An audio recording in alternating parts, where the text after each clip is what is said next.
This is Optimal Living Daily, episode 2079, Grow Up Slowly by Isaac Morehouse of isaacmorehouse.com, and I'm Justin Malik.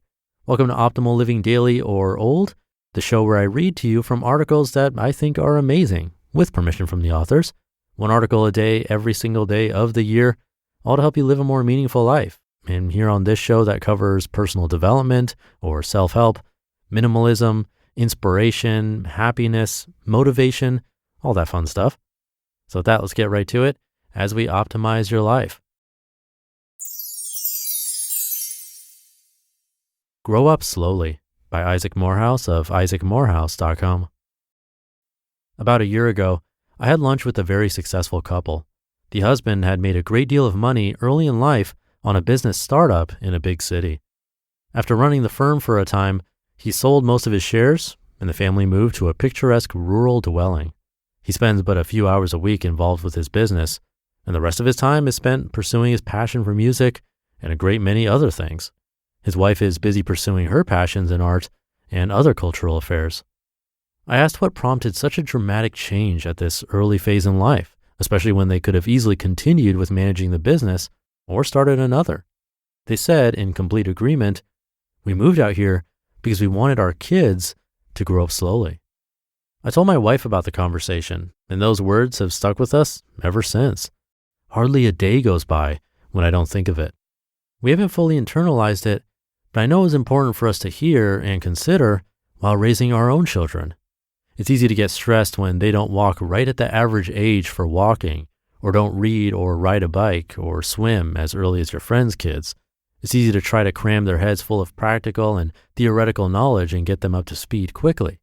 You imagine what you would be if you had been more learned early on, or you simply want them to gain independence quicker so you won't be as limited as a parent. These are not necessarily bad desires, but this business about letting them grow up slowly just resonates on a deep level. There's something beautiful about the naivety of kids, about watching them try things they're not prepared for, about how unaware they are of just how real the world can be. When they learn organically on their own time, it's amazing to see.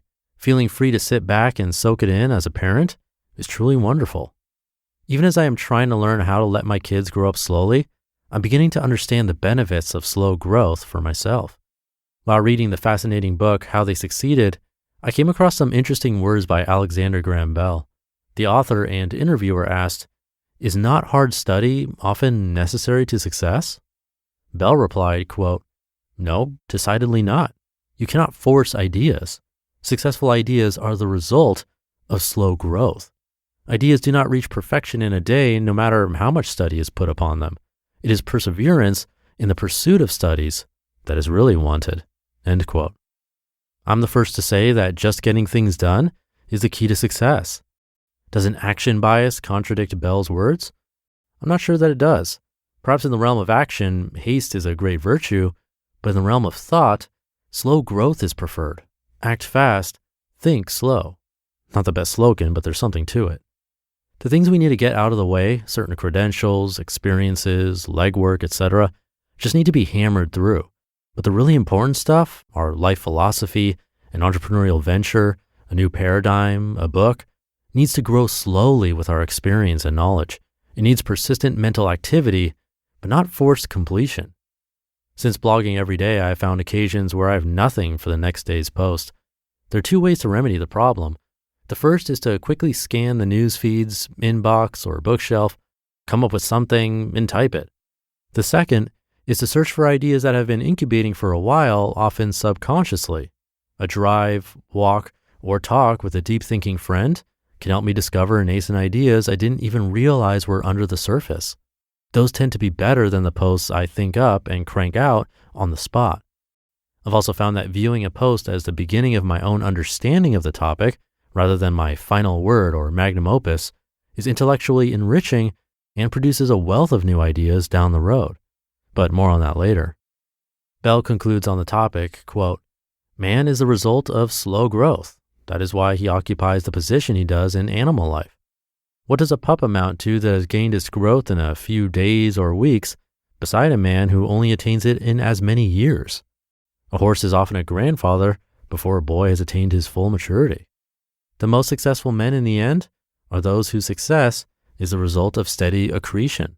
That intellectuality is more vigorous that has attained its strength gradually. It is the man who carefully advances step by step with his mind becoming wider and wider and progressively better able to grasp any theme or situation, persevering in what he knows to be practical and concentrating his thought upon it, who is bound to succeed in the greatest degree.